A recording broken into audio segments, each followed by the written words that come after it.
आए तो थे बनाया 5 हमें। वो जो 5 मेंटोर्स आए थे वो भी तो आए थे।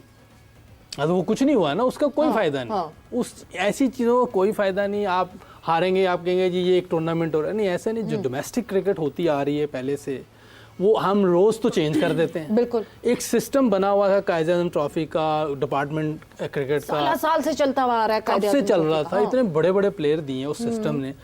आप हर दूसरी बार नया स्ट्रक्चर लेके आए थे, इस बार ये होगा, अगली बार वो होगा। आप किसी चीज़ को कंटिन्यू करने ही नहीं देते। बिल्कुल आप अपना पुराना सिस्टम लेके जाएं, बॉल्स अच्छे लाएं, उसमें विकेटें अच्छी लाएं, इनकी फिटनेस बेहतर करें डोमेस्टिक में, इनको पैसे दें लड़कों को डोमेस्टिक में। कम कर दिए पैसे इस दफा तो आप जब ऐसा करेंगे तो कहाँ से प्लेयर आएंगे? रॉ मटेरियल तो इधर से आना ना ऊपर।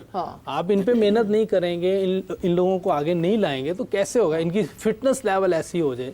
आप देखें जब बड़े लेजेंड आगे इन पे काम करेंगे, बात सुनेंगे भी, करेंगे भी। जी निचले लेवल कोई आ नहीं रहा, बातों से नहीं होना कुछ, जब तक कि कोई आके करेगा नहीं। तो इसलिए मैं बार बार यही कह रहा हूँ, अगर ये नहीं आते किसी भी वजह से, टाइम नहीं दे सकते या पैसों का कोई मसला है, तो फिर बाहर से फॉरेन कोचेज ले आए। इसमें क्या है? डोमेस्टिक का भी डायरेक्टर बाहर से लाएं, या ऑस्ट्रेलिया का ले आए, या इंग्लैंड का ले आए, और फॉरेन कोचेज भी बाहर से उनको पैसे दे दें। ये जो हम पाकिस्तान टीम में ला के कोच को 1 करोड़ 20 लाख आप कह रही है, मुझे नहीं आइडिया फिगर का। ये मैंने भी रफली बताया, मैं एग्जैक्ट फिगर का मुझे नहीं आइडिया, लेकिन अच्छे पैसे दे जी, क्योंकि 50 लाख तो इन्होंने इनको दे दिए, जो कि कोई फायदा नहीं हुआ, वो ज़ाया ही हुए हैं। वो ऐसे डस्टबिन में गए हैं पैसे, अभी तक दे रहे हैं शायद, पता नहीं, वो डस्टबिन समझे जा रहे हैं, उसका कोई फायदा नहीं है। तो आप इन कोचेस को दें जो बाहर से हैं, जो आके कोई काम करें लड़कों के साथ, ठीक। और डोमेस्टिक का डायरेक्टर भी बाहर से लाएं। अच्छा, हमारे अभी डोमेस्टिक जो क्रिकेट देख रहे हैं नीचे लेवल पे, कौन कौन देख रहे हैं उसको, कौन चला रहा है? खुरम न्याजी, अब्दुल्ला खुरम न्याजी साहब डायरेक्टर डोमेस्टिक हैं, और जुनेद जिया उनके नीचे वो उनके अंडर जुनेद जिया जो है वो GM domestic cricket. Khurram Niazi और जुनेद जिया हैं। अच्छा यूसुफ साहब, इसके साथ क्या ऐसा हो सकता है, अगर फर्ज कर लें कि अगर फुल टाइम नहीं आ सकते, तो आपकी एकेडमी इतनी फाल और एक्टिव होनी चाहिए कि वहाँ पर अगर 10-15 दिन के लिए शाहिद साहब अवेलेबल हैं, तो इनसे कहा जाए कि हमने ये कैंप लगाया हुआ है, आप 2-3-4 हफ्ते के लिए आ जाएं। आपसे कहा जाए जितने भी टॉप क्रिकेटर्स हैं पाकिस्तान के, जिनके मुख्तलिफ शोबों में खिदमात हैं, उनके काम के हवाले से वक्त ले लिया जाए। जब चीज़ें बेहतर होना शुरू होंगी ना, फिर आप टाइम थोड़ा कर दें। अभी तो बहुत ख़राब है। अच्छा, अभी तो आपको टाइम देना पड़ेगा। वैसे रिगरस टाइम लगाना। डेनिस लिली आपने बात की, एमआरएफ में आके उधर काम किया, बाहर से आके। इधर तो अपने लेजेंड है पाए, उन्होंने आगे लाहौर में बैठ जाना है, या कोई कराची में अकेडमी वहाँ चला जाएगा, कोई फैसलाबाद में तो वहाँ चला जाएगा। लेकिन आना लेजेंड्स को चाहिए, बिल्कुल आना उनको चाहिए। Coming back to the point जो इरम जो बात कर रही थी कि क्या इन लड़कों में क्या इंजेक्ट की जाए गेम अवेयरनेस, बिकॉज हमने कल भी लैक ऑफ गेम अवेयरनेस देखी, और कल जिस तरह मोहम्मद नवाज आउट हुए, नॉट अ न्यूबी, कोई ऐसा हो ना कि नया बच्चा हो, चलो जी उसको पता नहीं चला, इंटरनेशनल का उसको एक्सपोजर नहीं था, वो बेचारा घबरा गया था इंडिया के खिलाफ खेलते हुए।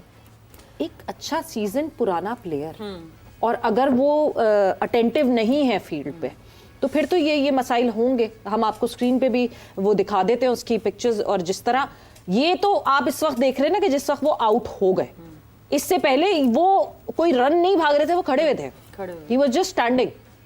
हाँ, अच्छा, इसमें एक यूसुफ भाई का कमेंट दे रहे हैं, फिर आप जरूर। ये आप अक्सर कहते हैं कि गुम जाता है, ये कल भी गुम गया, इतने प्रेशर में आई में गुम गया होता। क्यों, क्या हो जाता है? अच्छा, पता नहीं, ये फितरी तौर पे इसमें तो क्या किया ये परसों साइकोलॉजिस्ट जो थे, उन्होंने क्या किया? बैठ के खाना खाया, 2 दिन में तो नहीं ना, वही बात के 15 दिन का कैंप और 2 दिन साइकिल, इस तरह नहीं होता। कंटिन्यू साथ रखें उसको रखें टीम के साथ। जहां आप इतने लोग रखें, एक और रख लें, या तो रमीज भाई की बात मान लें कि इतने ज्यादा बंदे ना रखें अंदर, ठीक है। जब इतने रखेंगे तो एक ये भी रख लें। अच्छा, इस पे एक आप शायद आपका ख्याल है, जैसे यूसुफ साहब आप वापस आते हैं कि इतने ज्यादा जो लोग हैं ड्रेसिंग रूम में, ये नहीं होने चाहिए? बहुत ज्यादा है, बहुत ज्यादा जरूरत नहीं होती इतने ज्यादा की। हाँ ठीक है, आपका हेड कोच है, आपका एक बैटिंग कोच, एक बॉलिंग कोच, एक फील्डिंग, दैट्स इट। बिल्कुल नहीं, तो फिर वो भी तो होगा ना जो स्ट्रेंथ एंड ट्रेनिंग का, हाँ, वो तो ट्रेनिंग जो बेसिक्स है वो तो है ना। एक्स्ट्रा हाँ, तो इससे ज्यादा तो क्या, इससे ज्यादा कितने और टोटल कितने होंगे? हमारे 24 आपका सिक्योरिटी वाला भी होता है, आपका मैनेजर का भी मैनेजर होता है, हर एक का एक न एक 17 लोग का एक वो रखा हुआ है। 17 लोग टीम के होते हैं और 17-18 ही मैनेजमेंट के लोग होते हैं। और जो बॉलिंग कोच होता है ना वो बैटिंग हर लड़के पे एक लड़का। बॉलिंग कोच होता है वो बैटिंग बताता है, बॉलिंग कोच और जो थ्रो डाउन वाला है वो सब कुछ अंदर सब बता कुछ रहा होता बता है। रहा आप सोचें फिर क्या बैटिंग होगी। हाँ, सो मतलब ये देखिए कि 17 लड़कों के साथ अगर 17-18 है तो ये हर लड़के पे हर वो मैन मार्किंग की हुई है। देखिए आप, मैं सकलैन था ना जब, जी अगर मैंने किसी लड़के के साथ बैटिंग का काम करना होता था ना, पहले उसको मैं सैकी भाई के पास जाता था, हाँ। क्योंकि हेड कोच हैं जी। उनके पूछे बगैर अगर मैं कुछ करूंगा तो ये गलत है। उनको तो नॉलेज, हेड कोच है, जवाब देना उन्होंने। बिल्कुल। तो मैं उनसे पहले पूछता था कि यार मुझे इस लड़के में ये लग रहा है, ये लग रहा है, तो वो मुझे फिर देख के कोई या तो अगले दिन बताते थे या उसी दिन जब चीज़ें देख लेते कहते हाँ ठीक है, इतना काम कर लेना। ठीक है। तो मैं उतना ही करता था, मैं उससे ज़्यादा नहीं जाता था। तो ये हेड कोच की जिम्मेदारी है, और वही अपनी मर्जी की, अगर चाहिए तो ले बैटिंग कोच, नहीं चाहिए तो ना ले, वो खुद कर ले। हाँ। इतने ज़्यादा बंदे रखने की क्या ज़रूरत है? और फिर इसने बताना है कि बैटिंग कैसे होनी है, जो थ्रो डाउन फिर बैटिंग हो गई आप। मतलब जिस मुल्क में आप एक पत्थर उठाओ तो 10 क्रिकेट खेलने वाले लोग निकलते हैं, शौक वाले लोग निकलते हैं, हमारे पास नेट बॉलर्स ही नहीं अवेलेबल होते। इरम, आपकी बात पे हम वापस आते हैं। गेम अवेयरनेस क्या किया जाए? देखिए, सबसे गेम अवेयरनेस क्या है कि जब आप मैच खेल रहे हैं तो आपको प्रेजेंट में रहना है जी। कि जिस वक्त, और आप इंडिया के खिलाफ खेल रहे हैं, जिस तरह से मोहम्मद नवाज आउट हुए हैं, हाँ। वो तो मतलब अभी आप एक रन लिया है या अगले के लिए आप नहीं रेडी, अब आपने पहले सोच लिया कि हाँ जी हो गया, बॉल डेड हो गया, हाँ। जबकि अभी फील्डर के हाथ में है, अभी वो मार सकता है बॉल, और उसने कर दिया। तो ये चीज़ें हैं कि आपको पहले देखना है कि आप किस टीम के अगेंस्ट खेल रहे हैं, कहाँ खेल रहे हैं, सिचुएशन क्या है। फिर उसके बाद ये तो एक चलें वन ऑफ कह लें कि जो कल के मैच में एक था सीन, एक और भी, जब हमारे बैटर्स ने बैटिंग कर ली, हमें विकेट का पहले कहा जी स्पिन और स्लो साइड है, लेकिन जब हमने बैटिंग कर ली हमें आइडिया हो गया कि यार ये थोड़ी फास्ट बॉलर के हिसाब से थोड़ी सी विकेट है, उनको सपोर्ट करेगी।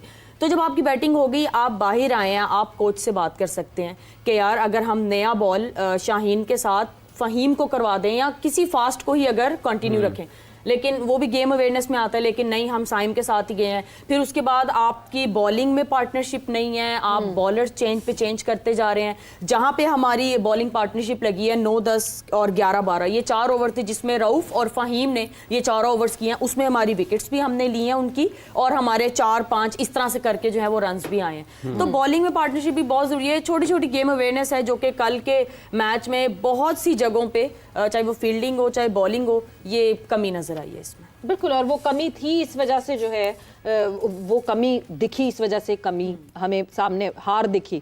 लाला, एक चीज़ जो कि सूर्य कुमार यादव ने बताई भी, वो ये कहा कि जब 10th ओवर का मार्क आया जहाँ पे 91 for 1 थी पाकिस्तान टीम, तो उन्होंने कहा कि मैंने ड्रिंक्स ब्रेक में अपने लड़कों से कहा कि भूल जाओ उस 10 ओवर को, अब शुरू हुआ है मैच, यहाँ से we have to play this 10 over match, और यहाँ से अपने आप को अप्लाई करना शुरू करें। And it mattered.